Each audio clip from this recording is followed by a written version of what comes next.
અમદાવાદનો નિકોલ વિસ્તાર જેની હાલત બદથી બદતર જોવા મળી રહી છે।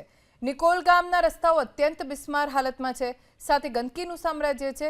ગંદકીથી ખદબદતા રસ્તા પરથી મોટી સંખ્યામાં વાહન ચાલકો પસાર થઈ રહ્યા છે। ડિસ્કો રોડ પરથી પસાર થતા વાહન ચાલકોની કમર તૂટી રહી છે। સ્થાનિકોનો આરોપ છે કે છેલ્લા 7 વર્ષથી આ સમસ્યાનો કોઈ ઉકેલ નથી આવ્યો। અનેક વખત રજૂઆત કરી છતાં હજી સુધી સમસ્યાનું નિરાકરણ નથી આવ્યું। પાણીની સમસ્યા બહુ છે અને ગંદકી બહુ છે। આ લગભગ એક મહિનાથી પાણી અને એટલો કીચડ થાય છે કે અહીંયા હાલવાનું પણ ગાડી પણ નથી હાલી શકતી અને અહીંયા ગોઠણ હમાણું પાણી ભરાય પછી વ્યારામાં જાય છે।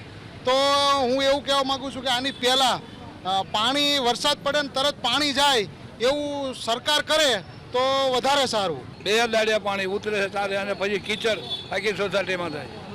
આટલું એટલું પાણી અમારી સોસાયટીમાં હોય છે દુર્ગા કોલોનીમાં।